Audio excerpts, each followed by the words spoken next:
इस डायग्राम में contour figure के डेवलपमेंट की विभिन्न प्रावस्थाओं को दिखाया गया है। Stages in the development of A contour figure. सबसे पहले ए स्टेज में ये देखो, यहाँ पर प्राइमोर्डियम ऑफ डर्मल पेपिला, डर्मिस वाले भाग में यहाँ पर डर्मल पेपिला के लिए जो सेल्स हैं वो एकत्रित हो रही हैं और ये प्राइमोर्डियल सेल्स कहलाते हैं जिनके द्वारा डर्मल पेपिला का फॉर्मेशन होता है। बी में यहाँ पर स्किन की सरफेस पर ये एक फेदर पेपिला का फॉर्मेशन होता है जो ऊपर की ओर बढ़ना शुरू कर देता है। यहाँ पे सी में वर्टिकल सेक्शन में ये फेदर पेपिला को दिखाया गया है। यहाँ पर ये फेदर पेपिला है जिससे यहाँ जो बेस है यहाँ पर फेदर फॉलिकल का फॉर्मेशन हो रहा है और इसकी ग्रोथ ऊपर की ओर हो रही है। ये डर्मिस वाले भाग में जो फेदर पेपिला बना था, डर्मल पेपिला, उससे फेदर पेपिला का फॉर्मेशन हुआ है। यहाँ पर ये स्ट्रेटम मेलपिगिया लेयर पाई जाती है और उसके चारों में स्ट्रेटम कॉर्नियम जो दो एपिडर्मल लेयर्स हैं ये पाई जाती हैं जो कि जो फेदर पेपिला है उसको कवर करके रखती हैं। इसके बाद में डी में दिखाया गया है जो फेदर पेपिला बढ़कर स्किन के ऊपर की ओर आ जाता है और ये बैकवर्डली डायरेक्टेड होता है और फेदर जर्म कहलाता है। फेदर फॉलिकल से प्रोजेक्ट हुआ है ये और फेदर जर्म कहलाता है, इसको दिखाया गया है। इसके बाद में ये देखो, यहाँ पर ई वाले डायग्राम में लेटर स्टेज दिखाई गई है फेदर जर्म की। टीएस वर्टिकल सेक्शन लिया गया है इसका। इसमें यहाँ पे ये फेदर फॉलिकल है और ये फेदर डेवलपिंग फेदर जर्म है जिसमें ये जो मेलपिगियन लेयर होती है इसके अंदर जो सेल्स होती है मेलपिगियन लेयर की, ये रेडिएटिंग रिजेस बनाती है। रेडिएटिंग वर्टिकल जो कि एक दूसरे के पैरेलल स्थित होती हैं, vertical ridges of Malpighian layer. इसमें एफ में इसका टीएस दिखाया गया और ये बीच में ये सब रिजेज हैं इसकी जो मेलपिगियन लेयर की सेल्स के द्वारा बनाई गई हैं और इसके चारों ओर ये होने शीट पाई जाती है स्ट्रेटम कॉर्नियम की। ये यहाँ पर ये स्ट्रेटम कॉर्नियम की शीट पाई जाती है और ये बीच में जो रिजेज हैं एक दूसरे के पैरेलल स्थित हैं, मेलपिगियन लेयर के द्वारा बनाई गई हैं। इसके बीच में अंदर की ओर डर्मल पल्प पाया जाता है जिसमें कि ब्लड वेसल्स पाई जाती हैं और ब्लड वेसल्स में न्यूट्रिटिव मटेरियल पाया जाता है और पिगमेंट पाए जाते हैं जो कि बढ़ते हुए फेदर को बाद में पिगमेंट के द्वारा कलर दिया जाता है और डेवलपिंग फेदर को न्यूट्रिशन भी ब्लड वेसल्स जो कि डर्मल पल्प में पाई जाती हैं के द्वारा दिया जाता है। और ये यहाँ पर ये फॉलिकल है, ये डर्मल पल्प वाला हिस्सा यहाँ दिखाई दे रहा है। ये इसके अंदर ब्लड वेसल्स पाई जाती हैं, स्ट्रेटम मेलपिगियन लेयर और स्ट्रेटम कॉर्नियम लेयर।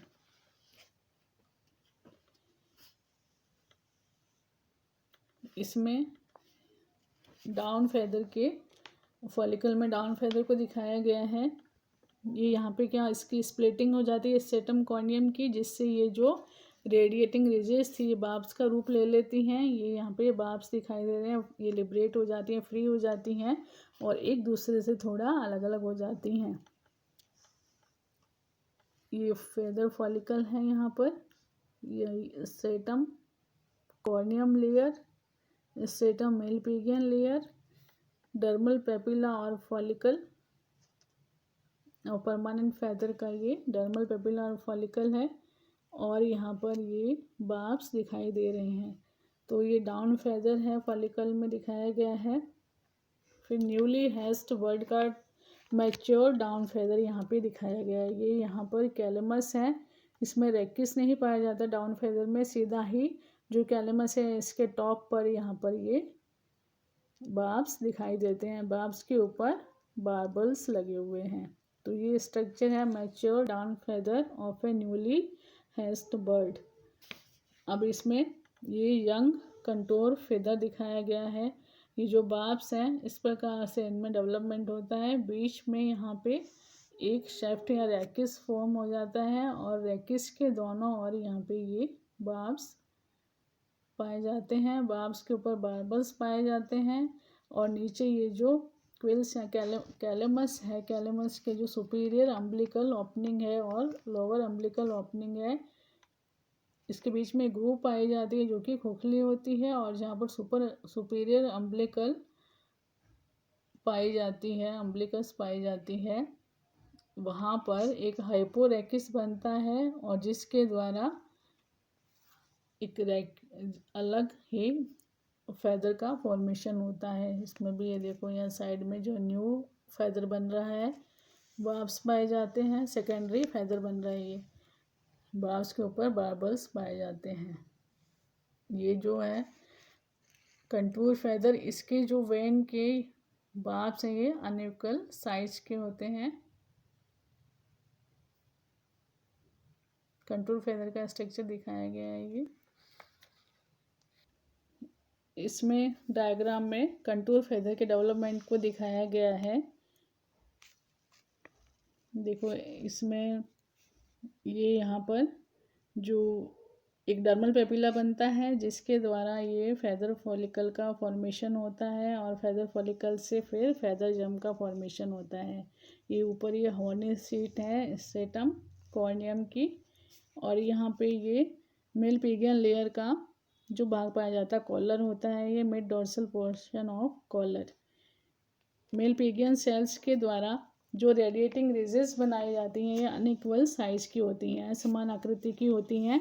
इसमें जो ये बीच वाली दो बार्ब्स हैं, ये मिल कर के आपस में जुड़ जाती हैं, फ्यूज हो जाती हैं, और इनके द्वारा एक शेफ्ट का रैकिस का फॉर्मेशन होता है। ये देखो, ये रैकिस बन जाता है इसमें। अब इसके चारों और इसके साथ में जो दूसरी बार्ब्स होती हैं, जैसे जैसे रैकिस के ऊपर की ओर ग्रोथ होती है, तो ये भी साथ में बढ़ती जाती हैं। तो ये जो बार्ब्स ही थी, ये बार्ब्स के द्वारा ही रैकिस बना, और जो इसके साइड में लगी हुई है ये सारी बार्ब्स हैं, ठीक है। तो इस प्रकार से ग्रोथ होने से बार्ब भी इस प्रकार से इसकी आकृति प्राप्त होती है। देखो, ये बीच में जो बार्ब्स के फ्यूजन से रैकिस बना था, इसके दोनों लेटरल साइड में जो बार्ब्स लगी हुई हैं वैन बनाती हैं, और इस प्रकार से इसकी आकृति प्राप्त होती है, और ये कंटूर फैदर्स की आकृति प्राप्त होती है।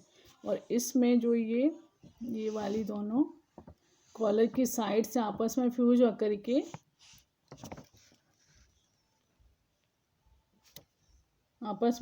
होकर के एक अम्बिलिकल ग्रुप बनाती हैं, जो कि कैलेमस में पाई जाती है।